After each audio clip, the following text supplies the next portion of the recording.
सर्वांना विनंती करतो की त्यांनी गृहराज्यमंत्री माननीय योगेश कदम यांचे स्वागत करावे। सर्वांना पुनश्च विनंती करतो की त्यांनी अतिरिक्त मुख्य सचिव गृह माननीय इक्बाल सिंह यांचे स्वागत करावे। धन्यवाद सर। मुंबई पोलिसांनी नेहमीच तंत्रज्ञान आणि अभियांत्रिकीचे काम केले आहे। मी पोलीस आयुक्त श्री विवेक म्हसकडे सर यांना विनंती करतो आपण आज शुभारंभ असलेल्या विविध उपक्रमांची संकल्पना सर्वांना मिळवून द्यावी।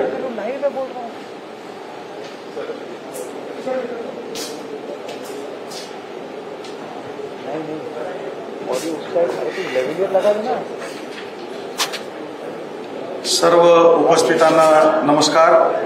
महाराष्ट्र राज्याचे मुख्यमंत्री माननीय श्री देवेंद्रजी फडणवीस, महाराष्ट्र राज्याचे गृहराज्यमंत्री श्री योगेश कदम, माझे ज्येष्ठ सहकारी श्री इक्बाल सिंग चहल, श्री देवेन भारती, उपस्थित सर्व अधिकारी, अंमलदार, पत्रकार बंधू आणि भगिनींनो, आज अतिशय आनंदाचा दिवस आहे आमच्याकरता। एक तर सर जागतिक आरोग्य दिन आहे आणि आपल्या मुंबई शहरातल्या नागरिकांचं जर आरोग्य जपायचं झालं तर सर्वप्रथम त्यांची सुरक्षा जी आहे ती बळकट करणं अत्यंत आवश्यक आहे। त्यांची आर्थिक सुरक्षा, त्यांची सामाजिक सुरक्षा ही बळकट करण्यासाठी सर आज आपण जवळपास 7-8 प्रोजेक्ट्सचं लोकार्पण आपल्या शुभ हस्ते करत आहोत। त्यामध्ये सर्वप्रथम सर पार्कसाईड पोलीस स्टेशन आपण नवीन करून घेतलं। अतिशय जुनं आणि अडगळीत असलेलं असं ते होतं।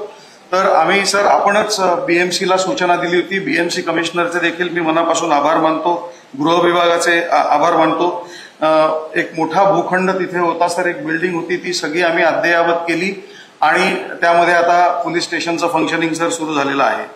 त्याचप्रमाणे सर निर्भया प्रोजेक्टच्या अंतर्गत सर महिला आणि बाल सहायता कक्ष 93 पैकी 87 पोलीस स्टेशन्समध्ये सर संपूर्ण बांधून तयार होऊन आज आपल्या हस्ते त्याचं लोकार्पण आणि शहराच्या सर आपल्या महिलांच्या सुरक्षेसाठी अर्पण करत आहोत। त्याशिवाय सर आपल्या सर्व पोलीस स्टेशन, सर्व क्राईम ब्रांचेस, सर्व ट्रॅफिक डिव्हिजन्स, जेवढे मुंबई पोलीसचे युनिट्स आहेत सर, जवळपास 216 लोकेशन्समध्ये सर आम्ही व्हिडिओ कॉन्फरन्सिंग फॅसिलिटी ही आमची अंतर्गत सर सर्व्हर आमची डेटा प्रायव्हसी, आमचं डेटा प्रोटेक्शन सगळ्याची काळजी घेऊन सर आम्ही ते तयार केलेलं आहे। त्याचं देखील उद्घाटन आणि लोकार्पण सर आपल्या हस्ते आम्ही करणार आहोत। त्याचप्रमाणे सर आदरणीय प्रधानमंत्री नरेंद्र मोदीजी यांनी मिशन कर्मयोगी चालवण्याबाबत, राबवण्याबाबत ज्या काही सूचना डीजीआयजी कॉन्फरन्समध्ये आणि वेळोवेळी दिलेल्या आहेत सर, तर मला आपल्याला सांगायला आनंद होतो की मिशन कर्मयोगीचा प्रस्ताव आम्ही पाठवला होता। चहल साहेबांनी तो तात्काळ मंजूर करून दिलेला आहे आणि त्या अंतर्गत सर आमच्या 40,000 अंमलदारांना ट्रेनिंगचा एक प्रोग्राम आम्ही राबवणार आहोत। त्यामध्ये सर 500 ट्रेनर्स टू ट्रेन हा पहिला प्रोग्राम आम्ही हाती घेत आहोत।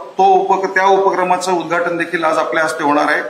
त्याप्रमाणे सर आपल्याला विदित आहे की आपल्या 2 सायबर लाईन्स आहेत। एक तर 1930 आपण चालवतो आणि सर आता महाराष्ट्र सायबरची 1945 देखील आपण चालवत आहोत। 1930 सर अवेअरनेसमध्ये आम्ही खूप मोठा पल्ला गाठलेला आहे आणि रोज जवळजवळ सर 1400-1500 कॉल्स आमचे येतात सर आणि त्यामध्ये आम्ही बऱ्यापैकी रिव्हर्सल आणि ब्लॉकिंग करू शकतो सर। मी आपल्याला मगाशीच सांगितलं सर, 2 दिवसापूर्वी आमच्या एका ऑफिसरच्या टीमनी जवळपास 11.5 कोटीचं ट्रान्झॅक्शन हे अर्ध्या तासात ब्लॉक करून सर रिव्हर्स केलेलं आहे। त्याचप्रमाणे सर हा जो हॉल आहे तर हा हॉल अतिशय पिचलेला होता। या लेवलला सर फॉल्स रूफिंग होतं, गळायचं, वरती सगळं लाकूड वगैरे खचलेलं होतं। आमचे सहपोलीस आयुक्त प्रशासन जयकुमार माझ्याकडे 2 वर्षापूर्वी आले आणि ते म्हणाले की आपल्याला हे काम करायचंय आणि यासाठी खूप खर्च येणार आहे। पण सर ही एक अशी वास्तू आपण तयार केली आहे। मुंबई पोलीस दलाच्या 40-45 हजार कॉन्स्टेबल्स, हेड कॉन्स्टेबल, सब इन्स्पेक्टर्स यांच्या फॅमिलीजचे सगळे फंक्शन सर, मॅरेज पासून बारशापर्यंत बाहेर डायनिंग फॅसिलिटी देखील उपलब्ध केलेली आहे आणि सर अतिशय असं हेरिटेज स्ट्रक्चर जे होतं ते तसंच निर्माण करण्याचा हा एक प्रयत्न झालेला आहे। या हॉलचं देखील आज आपण उद्घाटन केलेलं आहे सर। याबद्दल मी आपल्या सर्व पोलीस दल अधिकारी आणि अंमलदारांच्या वतीनं वैयक्तिक ऋणी आहे सर। जाता जाता सर मला 2च गोष्टी सांगायच्या आहेत की आपण वेळ दिली आणि आजचा दिवस निवडला. हे अतिशय भाग्याचं आहे माझ्यासाठी वैयक्तिक, कारण माझा आज वाढदिवस आहे सर. आणि म्हणजे काही काही योग चांगले जुळून येतात. अधिवेशनच्या काळात सर खूप गडबड होती आपली, आपले दौरे सतत चालू आहे, संपूर्ण महाराष्ट्र बघतोय सर आपल्याकडे. आणि मी तर म्हणेन संपूर्ण महाराष्ट्र नाही तर संपूर्ण देश आपल्याकडे बघतोय सर. आणि आम्ही म्हणून काल चर्चा केली आणि आपली परवानगी न घेता सर आपला जो 25 वर्षाचा सर 2000 साली मी नागपूरला सीआयडी क्राईम एसपी असताना पहिल्यांदा आपल्याला भेटलो, तेव्हापासून सर आपला स्नेह कायम मिळालेला आहे. आणि इथून पुढे देखील सर आपली 25 वर्षाची वाटचाल होणार आहे. तर हे वाटचाल कशी होईल हे लक्षात घेऊन सर आम्ही या हॉलचं नाव उत्कर्ष असं ठेवलेलं आहे. आणि ईश्वराच्या चरणी प्रार्थना आहे की आपली महाराष्ट्राची आणि मुंबईची आणि देशाचा विकास आणि देशाचा उत्कर्ष हा आपल्या मार्गदर्शनाखाली आणि आपल्या नेतृत्वाखाली व्हावा, अशा शुभेच्छा मी सर संपूर्ण मुंबई पोलीस दलाच्या वतीनं देतो. पुन्हा एकदा सर आपण आज एवढा वेळ आम्हाला काढून दिलात याबद्दल ऋण व्यक्त करतो आणि माझ्या शब्दांना विराम देतो. जय हिंद, जय महाराष्ट्र. धन्यवाद सर. जागतिक आरोग्य दिन आणि मान्य श्रीकृष्णाचा वाढदिवस हा एक योग्य आहे. मी सरांना देखील आपल्या सर्वांच्या वतीनं या ठिकाणी शुभेच्छा देतो. सर 1991 मध्ये पाच साईट पोलीस ठाणे सुरू झाले. महानगरपालिका इमारतीत कार्यरत असलेल्या या पोलीस स्टेशनला अनेक गैरसोयींना सामोरे जावे लागत होते. याची दखल घेऊन माननीय मुख्यमंत्री महोदय यांनी मुंबई महानगरपालिकेच्या माध्यमातून 6,500 चौरस फुटांचा भूखंड पोलिसांना उपलब्ध करून दिला आणि आज येथे पोलीस स्टेशनची एक अत्यंत देखणी इमारत उभी राहिली आहे. या पुढच्या चित्रफितीतून आपण हा सारा प्रवास जाणून घेऊया.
माननीय मुख्यमंत्री महोदयांना 5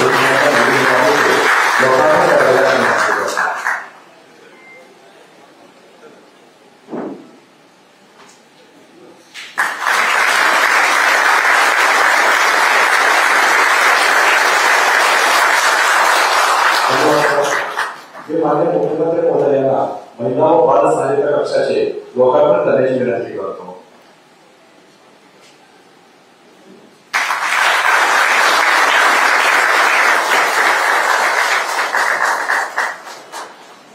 धन्यवाद सर. केंद्र आणि राज्य शासनाच्या पुढाकाराने देशातील प्रमुख शहरांमध्ये महिलांच्या सुरक्षेसाठी निर्भय योजना राबवली जात आहे. या योजनेअंतर्गत मुंबई शहरातील 87 पोलीस ठाण्यांमध्ये महिला व बाल सहायता कक्ष स्थापन करण्यात आलेला आहे. त्याची काही क्षणचित्रे आपण या ठिकाणी पाहत आहोत.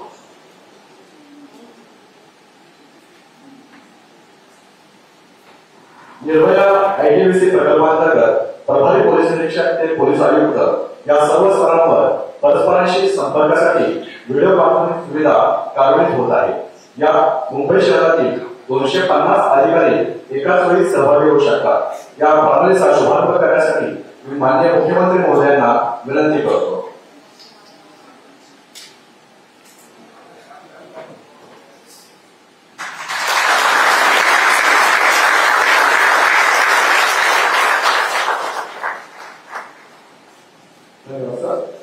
सर, आता या विषयासाठी मुंबईतील सर्व पोलीस ठाणे प्रभारी अधिकारी, 15 SCP, 12 परिमंडळाचे पोलीस उपायुक्त असे जवळपास 195 अधिकारी उपस्थित आहेत। आपण येथून त्यांच्याशी प्रत्यक्ष संपर्क साधू शकतो।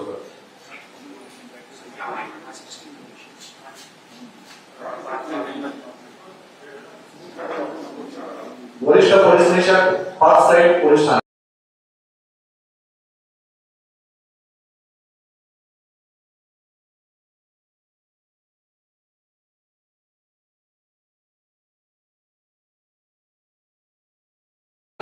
आपण ऐकतात का मला?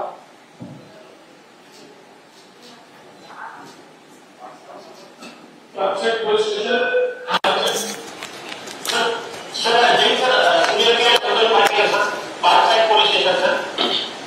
तुमचं नवीन पोलीस स्टेशन झाल्याबद्दल तुम्हाला आता काय भावना आहे?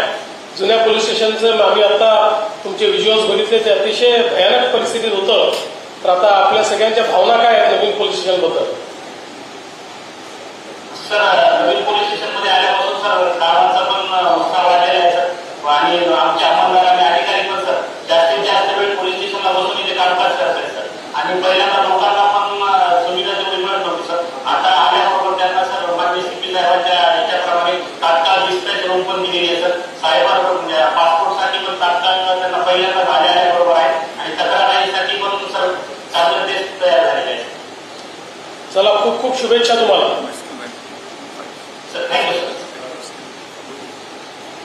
धन्यवाद सर।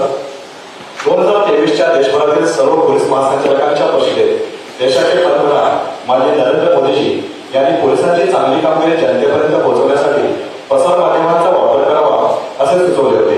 शहरातील सर्व 93 पोलीस ठाणे आणि 13 परिमंडळीय उपायुक्त कार्यालय यांचे स्वतंत्र एक सेंटर बनवण्यात आले असून ते व्हेरीफाईड आहे। सर्व प्रणालीचे लोकार्पण करावे अशी मी माननीय मुख्यमंत्री महोदयांना विनंती करतो।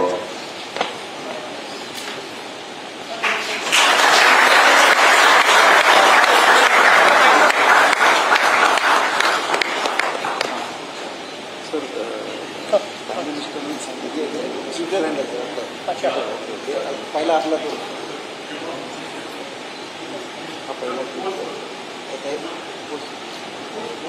पोस्ट करायला लागेल। कसं करायचं? झालं पोस्ट।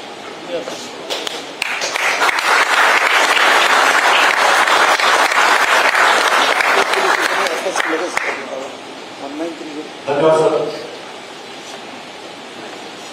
सरकारी कर्मचारी ते जनतेसाठी कर्मयोगी म्हणजेच मिशन कर्मयोगी हा उपक्रम माननीय पंतप्रधान नरेंद्र मोदीजी यांच्या संकल्पनेतून राबवला जाणार आहे। पुढील चित्रफितीतून ही संकल्पना आपण समजून घेऊया।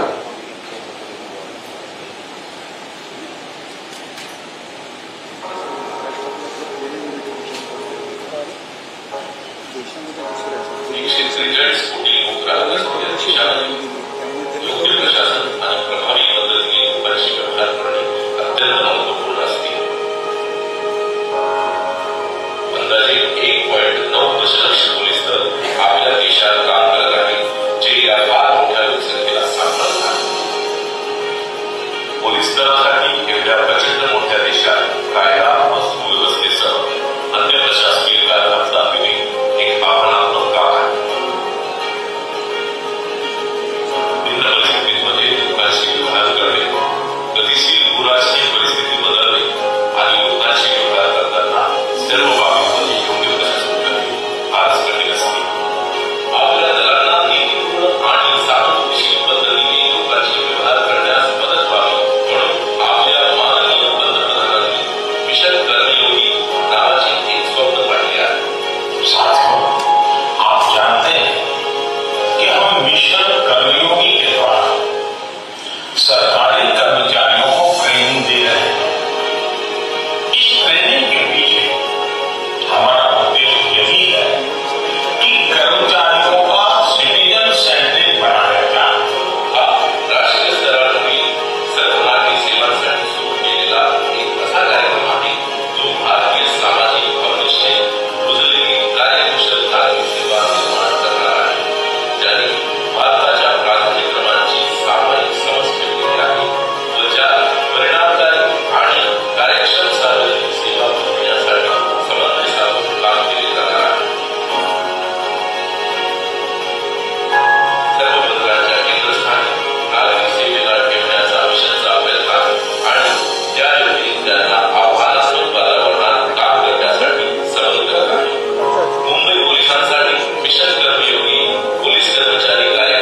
मिशन दबोळी हा उपक्रम राज्यात प्रथमच मुंबई पोलीस पायलट बेसिसवर राबवत आहे।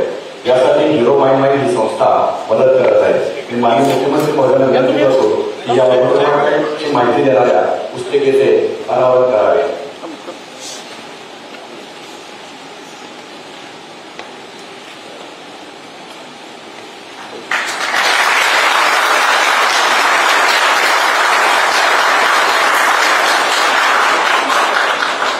मी माननीय मुख्यमंत्री महोदयांना विनंती करतो की मिशन कर्मयोगी उपक्रमाचे डिजिटल कार्यान्वित करावे।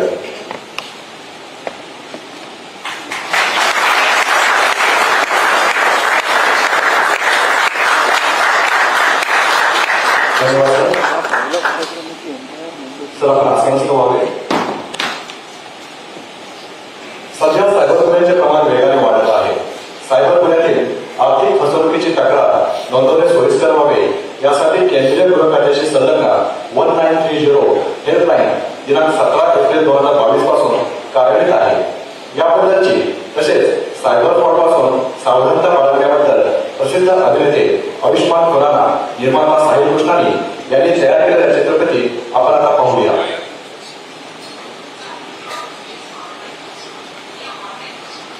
सातत्याने वाढताना दिसत आहे। त्यास आळा घालण्यासाठी सर्व स्तरावर प्रयत्न केले जात असतानाच केंद्र शासनाकडून सायबर गुन्ह्यांच्या घटनांविरुद्ध त्वरित कारवाई करण्यासाठी 1930 ही राष्ट्रीय हेल्पलाईन सुरू करण्यात आली। सध्या ही हेल्पलाईन महाराष्ट्रासोबतच इतर सर्व राज्यात देखील सुरू आहे, परंतु मुंबई पोलिसांकरता मात्र 1930 ची विशेष लाईन देण्यात आली। त्यामुळे मुंबई पोलीस आयुक्तालयाअंतर्गत दिनांक 17/5/2022 रोजी पोलीस उपायुक्त सायबर गुन्हे यांच्या नियंत्रणाखाली ही हेल्पलाईन सुरू करण्यात आली। सुरुवातीस 1 अधिकारी व 8 अंमलदार मध्ये 6 लाईनवर सुरू झालेली ही हेल्पलाईन थोड्याच दिवसात 22 लाईन पर्यंत वाढवण्यात आली आणि आता मागील 2 वर्षापासून गुन्हे शाखेअंतर्गत 1930 या हेल्पलाईनसाठी 2 पोलीस अधिकारी व 48 अंमलदार असे 24 तास कार्यरत आहेत। या क्रमांकावर दररोज सरासरी 1600 ते 1700 कॉल येतात। नॅशनल सायबर क्राईम रिपोर्टिंग पोर्टलवर तक्रार नोंदवल्यानंतर येथील अधिकारी बँका व संबंधित विभागाशी संपर्क साधून फसवणुकीची रक्कम तात्काळ थांबवण्याचे प्रयत्न करतात। मुंबई सायबर हेल्पलाईनने अनेक लोकांची सायबर फसवणुकीत गेलेली रक्कम वाचवण्यात मोलाची मदत केली। दिनांक 17/5/2022 पासून ते आजपर्यंत एकूण 99,303 एवढ्या तक्रारी पोर्टलवर नोंदवण्यात आल्या आहेत। त्यातील तक्रारदारांची आजपर्यंत एकूण 224 कोटी 31,98,511 एवढी रक्कम वाचवण्यात मुंबई पोलिसांना यश आलं आहे। एवढेच नाही तर सायबर गुन्हेगारांनी गुन्हे करण्यासाठी वापरलेले एकूण 8,212 मोबाईल क्रमांक कायमस्वरूपी बंद करण्यात आले आहे। आतापर्यंत अनेक मुंबईकरांचे लाखो करोडोचे नुकसान झाले, परंतु अनेक प्रकरणात तक्रारदारांचे पैसे परत करण्यात मुंबई पोलिसांना यश आलं आहे। अशा प्रकारे फसवणुकीत गेलेली रक्कम परत देखील मिळू लागल्याने 1930 चे महत्व सर्वांना पटू लागलं आहे।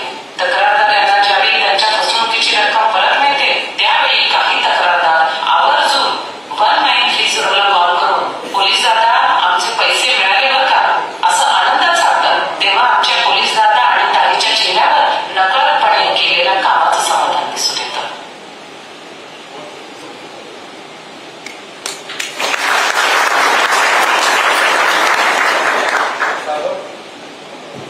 सायबर फ्रॉडपासून सावधानता बाळगावी यासाठी प्रसिद्ध हिंदी अभिनेते आयुष्मान खुराना आणि निर्माते साहिल कृष्णानी यांनी मुंबई पोलीस दलासाठी 8 चित्रफिती तयार केलेल्या आहेत।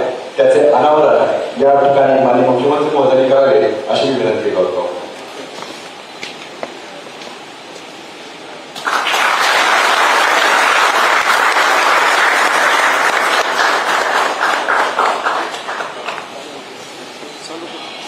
जैसे पार्ट टाइम जॉब पर दे रहे बिना कुछ किए घर बैठे पैसे कमाओ।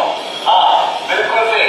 टास्क फ्रॉड स्कैम्स ये लोग आपको छोटे छोटे टास्क के बदले पैसे देने का प्रॉमिस करते हैं, लेकिन असल में पैसा वो आपसे लेके चले जाते हैं। आपके पेमेंट लिंक्स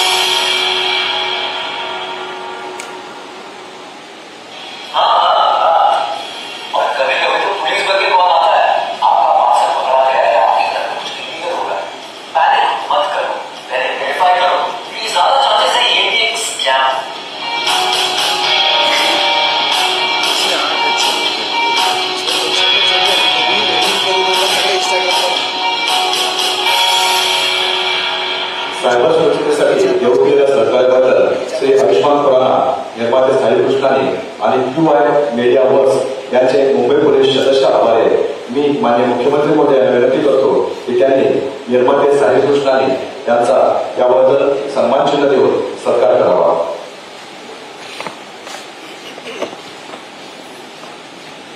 मुंबई पोलिसांचा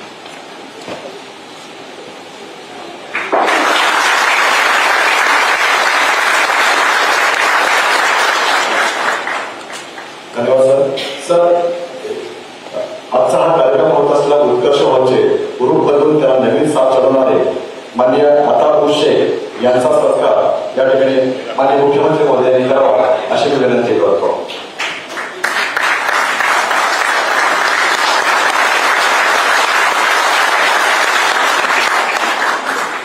धन्यवाद सर. सर असंच व्हावे.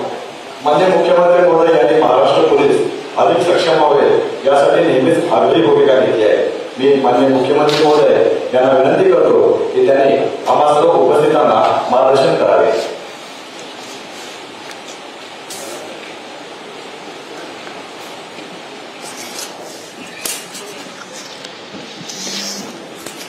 माझे सहकारी राज्यमंत्री योगेश कदमजी, मुंबईचे पोलीस आयुक्त विवेक फणसाळकरजी, अतिरिक्त मुख्य सचिव गृह इकबाल सिंग चहलजी, विशेष पोलीस आयुक्त श्री देवेंद्र भारती, या ठिकाणी उपस्थित सर्व ज्येष्ठ पोलीस अधिकारी, भगिनी आणि बंधूंनो, सर्वप्रथम आपल्या सर्वांच्या वतीनं मी आपले पोलीस आयुक्त श्री विवेक फणसाळकर यांना जन्मदिनाच्या हार्दिक हार्दिक शुभेच्छा देतो.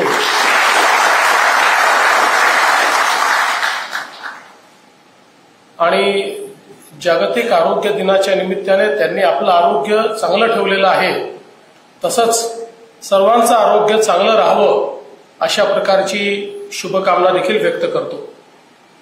आज अनेक उपक्रमांचं उद्घाटन आपण केलेलं आहे. विशेषतः हा जो उत्कर्ष हॉल आहे, यापूर्वी अनेक वेळा मी या ठिकाणी कार्यक्रमांच्या निमित्ताने आलो आणि खरोखर त्याचा कायापालट झालेला मला पाहायला मिळतोय. त्याबद्दल मी मुंबई पोलिसांचं श्री जयकुमार आणि त्यांच्या संपूर्ण टीमचं मनापासून अभिनंदन करतो की अतिशय चांगलं काम हे या ठिकाणी त्यांनी पूर्ण केलंय. विशेषतः आज आपण जे उपक्रम या ठिकाणी सुरू केले त्याच्यामध्ये 100 दिवसाच्या काही टास्क आपण दिल्या होत्या. अपेक्षा ही होती की 100 दिवसामध्ये पुढची दिशा आपली ठरली पाहिजे आणि सरकारची कामाची पद्धत काय आहे ती पद्धत देखील रुळली पाहिजे. आणि मला अतिशय आनंद आहे की मुंबई पोलीस विभागाने 100 दिवसाची जी टास्क आहे ती अतिशय मनावर घेऊन उत्तम प्रकारे या ठिकाणी पार पाडलेली आहे. त्याबद्दल मी तुमचं मनापासून अभिनंदन करतो.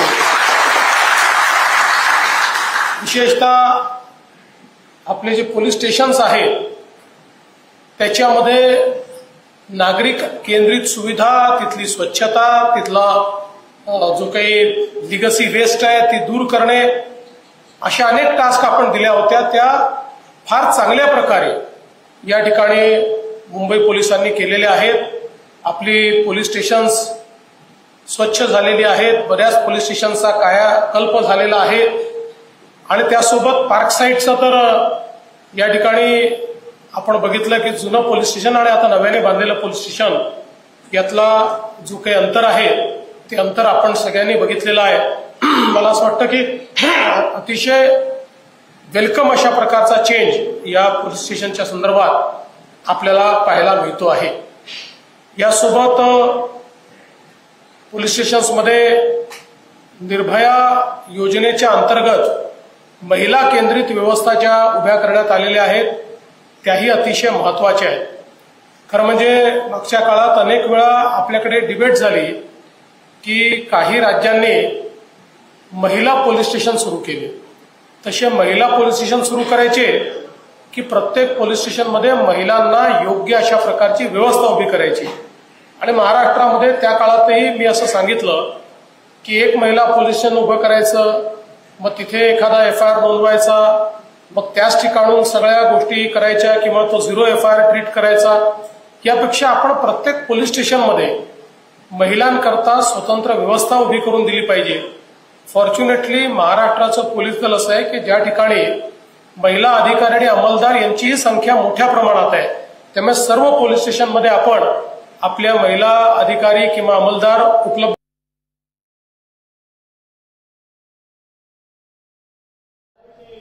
आपण मुंबईमध्ये यापूर्वी या व्यवस्था केल्या होत्या, पण आज अधिक चांगल्या स्वरूपात हे कक्ष या ठिकाणी सुरू झालेले आहेत. त्याच्यामुळे विशेषतः महिलांच्या वरचे जे गुन्हे आहेत, तर आपल्याला कल्पना आहे की अलीकडच्या काळामध्ये विशेषतः गेल्या 10-12 वर्षामध्ये महिलांवरच्या गुन्ह्यांची नोंदणी ही मोठ्या प्रमाणात वाढलेली आहे. गुन्हे घडतात त्याचं जरी दुःख असलं तरी त्याची नोंदणी वाढलेली आहे. हे एक समाधानाची बाब आहे, कारण यापूर्वीही गुन्हे होत नव्हते असं नाहीये, गुन्हे होत होते, परंतु समाजाच्या प्रेशरमुळे, घरच्यांच्या प्रेशरमुळे अशा प्रकारचे गुन्हे हे नोंदवायला आमच्या भगिनी समोर येत नव्हत्या. आपल्यावरच्या अन्यायाबद्दल बोलत आहे आणि त्यामुळे या गुन्ह्यांची संख्या देखील वाढते, त्याची नोंदणी वाढते आहे. पण ही नोंदणी वाढत असताना ज्यावेळेस अशा प्रकारचे गुन्हे नोंदवले जातात आणि ते नोंदवताना त्या महिलांना योग्य अशा सुरक्षित वातावरणामध्ये आपण त्याची नोंद घेतो, तर मला असं वाटतं की त्यातनं त्यांचाही कॉन्फिडन्स वाढतो. आज आपण अनेक ठिकाणी भरोसा सेलसारखे सेल सुरू केले, त्यातनं ज्या काही मदती आपल्या महिलांच्या गुन्ह्यांच्या संदर्भात आपल्याला हव्या आहेत, ते सगळ्या प्रकारच्या मदती आपण त्या ठिकाणी देतो. आणि म्हणून मला असं वाटतं की अतिशय चांगल्या प्रकारे हे काम या ठिकाणी झालेलं आहे. आणि आज आपण जी वाहनांची फ्लीट ही देखील या ठिकाणी जी आज निर्मित केलेली आहे किंवा ज्याला फ्लॅग ऑफ केलेला आहे, त्याच्यामध्येही आपल्या विशेषतः ज्या काही महिला विक्टिम्स आहेत यांच्याकरता अतिशय स्पेशलाइज अशा प्रकारच्या व्हॅन्स या तयार करण्यात अशा प्रकारचे विशेषतः महिलांच्या विरुद्धचे जे गंभीर गुन्हे आहेत त्या गुन्ह्यांमध्ये मेडिकल अटेन्शनही लागते, सायकोलॉजिकल अटेन्शनही लागते, योग्य पुरावाही जमा करावा लागतो, स्पॉटचं नीट व्हेरिफिकेशन झालं पाहिजे, अशा अनेक गोष्टी त्याच्यामध्ये आपल्याला लागतात. त्या सगळ्या गोष्टी आता मुंबई पोलिसांनी ज्या व्हॅन्स तयार केलेल्या आहेत त्या व्हॅन्समध्ये आपल्याला पाहायला मिळतात. आणि त्यासोबत मोटरसायकल इंटरसेप्टर व्हेकल्स असतील ज्याच्यामध्येही अतिशय चांगल्या व्यवस्था आपण उभ्या केलेल्या आहेत. विशेषतः स्पीड गन्स या आपल्या इंटरसेप्टर व्हेकल्सला ज्या दिलेल्या आहेत त्या अत्यंत महत्वाच्या आहेत. कारण स्पीड गन कुठे लागले आहे हे माहिती असल्यामुळे लोक वेगाने येतात, त्याच्यात थोडा आधी स्पीड कमी करतात, गन पास करतात आणि पुन्हा आपला वेग वाढवतात. आता असं करता येणार नाही. आता या पुढे आपल्या व्हेकल्स उभ्या राहतील आणि त्या व्हेकलच्या माध्यमातून आपल्याला त्या स्पीड गनचा वापर करून आणि योग्य प्रकारे मला असं वाटतं की जे स्पीडिंग आहे, ओव्हर स्पीडिंग आहे, एक चांगल्या प्रकारे टाच त्या ठिकाणी आणता येईल.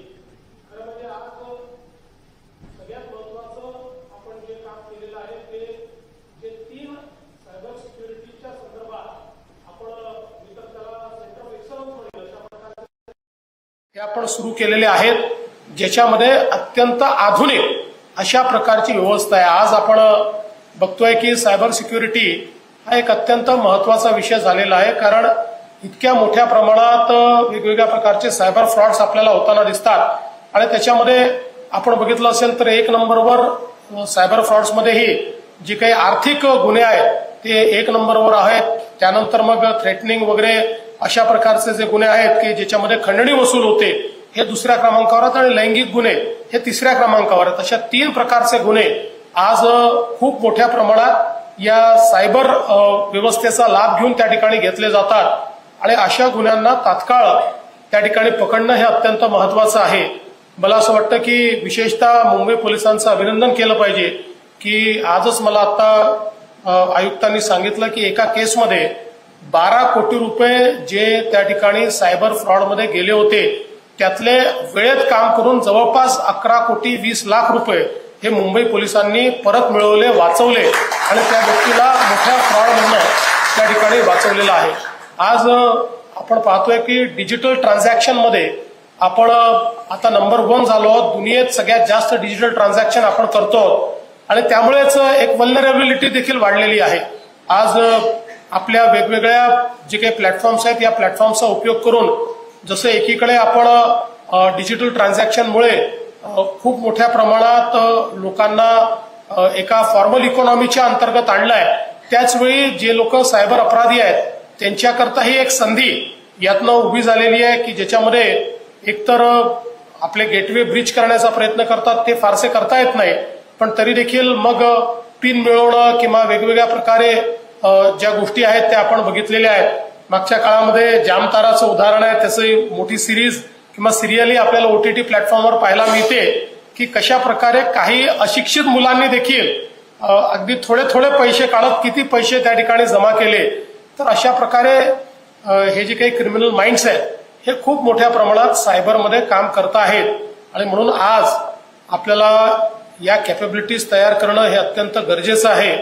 आपण सगळे जाणतो की भविष्य हे स्ट्रीट क्राईमपेक्षाही सायबर क्राईमचं आहे आणि सायबर क्राईमचीच डील करणारा फोर्स हा आपल्याला अत्यंत महत्वाचा फोर्स लागणार आहे.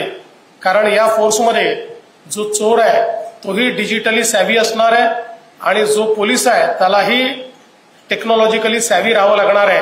या दोघांचंही एक मला असं वाटतं की एक नवीन अशा प्रकारचं युद्ध हे ऑलरेडी सुरू झालेलं आहे आणि त्या दृष्टीने बेस्ट आणि ऍडव्हान्स टेक्नॉलॉजीने इक्विप्ड असलेल्या लॅब्स या अत्यंत महत्वाच्या आहेत. आता मी या लॅब्स मधल्या कॅपेबिलिटीज बघितल्या, मला असं वाटतं की अतिशय चांगल्या कॅपेबिलिटीज आपण मिळवलेल्या आहेत की ज्यातनं सायबर जी काही क्राईम आहे त्याच्यामध्ये आपण सर्व प्रकारचं जे काही त्याच्यामध्ये क्राईम आहे तो डिसायफर करू शकतो आणि त्याच्यावर कारवाई जी आहे ती कारवाई करू शकतो. हे होत असताना एक गोष्ट मी ACS साहेबांच्या निदर्शनास आणून देतो की आपण अतिशय सुंदर अशा प्रकारचं महासायबर हेडक्वार्टर तयार केलेलं आहे. देशातलं सगळ्यात उत्तम आहे. आपण त्याची कॉर्पोरेशनही तयार केलेली आहे. पण आता एकच गोष्ट आहे की देशामध्ये 1930 नंबर आणि आपला 1945 नंबर. आता मुंबई पोलीस 1930 सांगतील, बाकी 1945 सांगतील. तर मला असं वाटतं की याची काहीतरी सिनर्जी आपण तयार केली पाहिजे आणि समजा आपल्याला शक्य असेल तर if we can merge our 1945 into 1930, मला असं वाटतं ते सगळ्यात चांगलं होईल. अदरवाईज त्याला काय आपल्याला सिनर्जी तयार करता येईल की हे विषय जरी वेगळे असले तरी सायबर म्हटल्यानंतर लोकांना कुठला तरी एक नंबर वापरता आला पाहिजे सो दॅट त्यातनं ते असं काहीतरी त्याचा विचार आपण केला पाहिजे. कारण काय आहे की जेव्हा तुम्ही एखादा नंबर पॉप्युलराइज करता त्यावेळी एकच नंबर जास्त पॉप्युलराइज करता येतो, 2 नंबरने लोकांच्या मनामध्ये कन्फ्युजन तयार होतं. तर त्याचा एकदा विचार आपण हा योग्य प्रकारे केला पाहिजे. आज मला असं वाटतं की सायबरच्या स्पेसमध्ये जेवढी कॅपेबिलिटी महाराष्ट्राने तयार केलेली आहे इतर कुठेही नाही आणि केंद्र सरकारने देखील आपल्या वेगवेगळ्या कॉन्फरन्सेसमध्ये महाराष्ट्राने तयार केलेली कॅपेबिलिटी इतर राज्यांनी बघावी आणि तशी कॅपेबिलिटी तयार करावी अशा प्रकारे इतर राज्यांना सूचना देखील दिलेल्या आहेत. त्यामुळे मला असं वाटतं की ही अतिशय महत्वाची बाब आहे आणि हे सगळं करत असताना मी आपल्या जे सगळे आर्ट स्पेसमधले लोक आहेत आपले ज्यांचा आज आपण सत्कार केला त्यांचेही अंशुमान खुराना आणि आपले जे निर्देशक आहेत डायरेक्टर आहेत त्यांचंही सगळ्यांचं मनापासून मी आभार मानतो की त्यांनीही या जनजागृतीच्या मोहिमेमध्ये या ठिकाणी सहभाग घेतला आणि त्यातनं जनजागृतीतूनच आपण या सगळ्या गोष्टी करू शकणार आहोत. कारण आपण जेव्हा पाहतो की अतिशय शिकले सवरलेले एलिट लोकही डिजिटल अरेस्टमध्ये पैसे देत आहेत त्यावेळी असं लक्षात येतं की किती आपण शिकलेलो असलो तरी डिजिटली आपल्याकडे अशिक्षितांची संख्या खूप मोठी आहे. त्या डिजिटल अशिक्षितांनाही शिक्षित करणं हे आपल्याला अत्यंत महत्वाचं आहे. त्याचा कार्यक्रम हा अशा प्रकारच्या जनजागृतीच्या माध्यमातूनच आपण राबवू शकतो. त्यामुळे हा एक चांगला उपक्रम आपण या ठिकाणी केलेला आहे. हे सगळं करत असताना आज आपण फॉरेन्सिक व्हॅन्स देखील तयार केलेल्या आहेत. आपल्याला कल्पना आहे की 3 नवीन कायदे हे केंद्र सरकारने केल्यानंतर पूर्णपणे आपला जो काही क्रिमिनल जस्टिस सिस्टीम आहे आणि क्रिमिनल जस्टिस सिस्टीमकडे अप्रोच करण्याचा जो काही आपला व्यवहाराचा अप्रोच आहे हा सगळा आता बदललेला आहे. मी असं म्हणेन की खूप वर्षानंतर आपल्या फोर्सेसचं आणि आपल्या क्रिमिनल जस्टिस सिस्टीमचं 100% भारतीयकरण करण्याचा प्रयत्न या 3 कायद्यांनी केलेला आहे.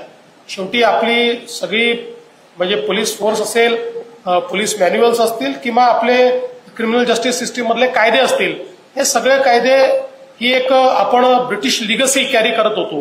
ते कायदे चांगलेच होते, ते वाईट नव्हते, पण ज्या उद्दिष्टाकरता ते कायदे त्या काळात तयार केलेले होते ते उद्दिष्ट भारतीयांवर राज्य करणं आणि राज्यकर्ते म्हणून आवश्यक असेल तेव्हा ऑपरेशन अशा प्रकारचे ऑपरेस करणारे ते कायदे होते. आणि म्हणून आता खऱ्या अर्थानं जनताभिमुख अशा प्रकारचे भारतीयांची सेवा करण्याकरता आणि संविधानाने आपल्याला जे काही या ठिकाणी कार्य आणि कर्तव्य दिले आहेत त्याचं पालन करण्याकरता या कायद्यांमध्ये आपण बदल केला. पण या बदलांमुळे एकीकडे टेक्नॉलॉजीच्या वापराकरता खूप मोठ्या प्रमाणात आपल्याला त्या ठिकाणी मुभा मिळालेली आहे.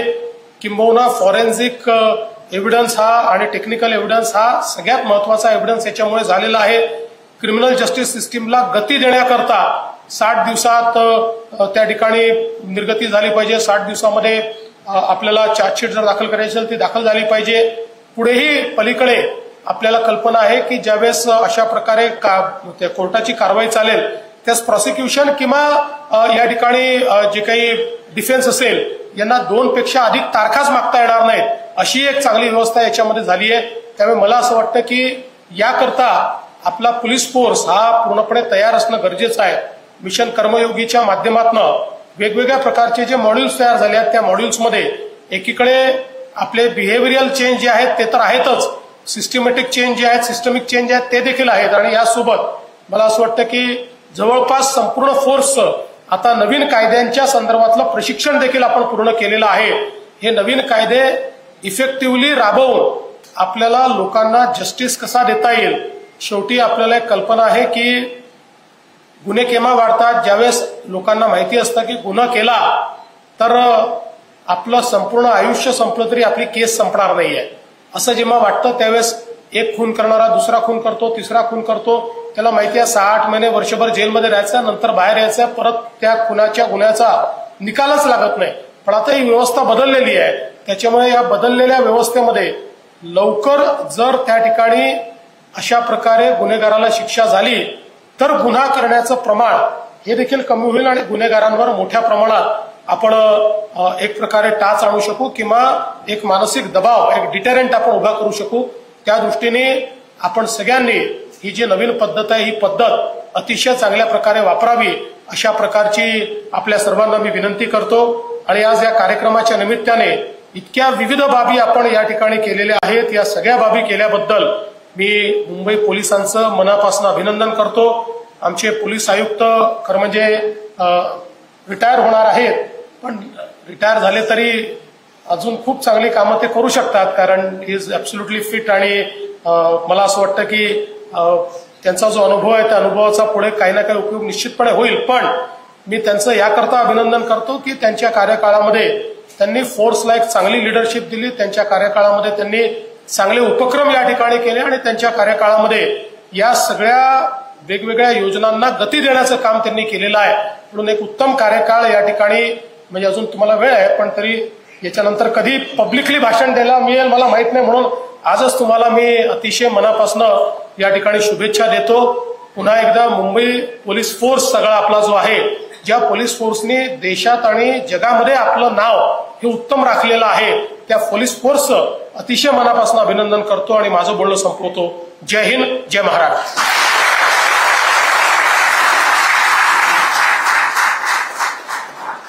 धन्यवाद सर. प्रशासन गतिमान आणि अधिक लोक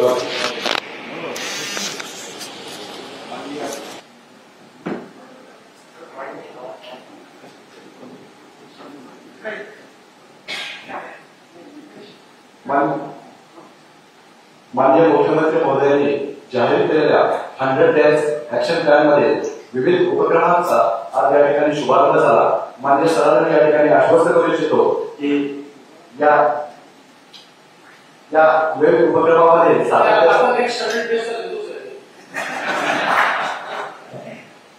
मुंबई पोलिसांच्या कामगिरीमध्ये नेहमीच सातत्य राहील आणि ही कामगिरी अशीच उंचावत राहील. सर्व मुंबईकरांच्या मनामध्ये आपुलकी आणि विश्वास जपणाऱ्या मुंबई पोलिसांसाठी आजचा दिवस खास आहे. राज्याचे मुख्यमंत्री माननीय देवेंद्रजी फडणवीस यांची शाबासकीची थाप आमच्यासाठी खूप मोलाची आहे. हा क्षण दीर्घकाळ मुंबई पोलिसांच्या स्मरणात राहील. या कार्यक्रमाच्या औपचारिक समारोपाकडे जाताना मी पोलीस उपायुक्त श्री कृष्णकांत उपाध्याय यांना आभार प्रदर्शनासाठी आमंत्रित करतो.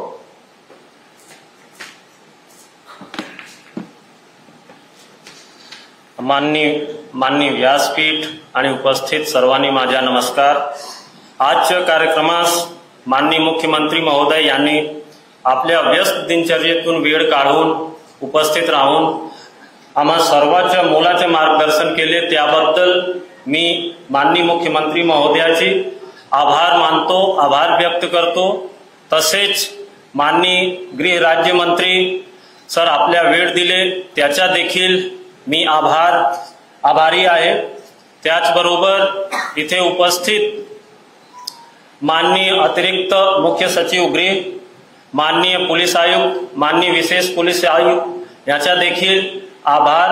तसेच इथे उपस्थित सर्व पोलीस अधिकारी कर्मचारी तसेच या कार्यक्रमाला यश देणारे सर्व टीमचे मी आभार मानतो. याचबरोबर या कार्यक्रमाला कव्हरेज करण्यासाठी उपस्थित सर्व प्रसार माध्यमाचे मी आभारी आहेत. तसेच ज्या लोकांनी प्रत्यक्ष किंवा अप्रत्यक्षपणे सहभाग घेतलेले आणि हा कार्यक्रम यशस्वी केले त्या सर्वांचे मी आभार मानतो. आणि माननीय व्यासपीठाची परवानगीने ही कार्यक्रम संपला आहे असा जाहीर करतो. बाहेर चहा पाण्याची व्यवस्था करण्यात आली असून आपण सर्व तिथे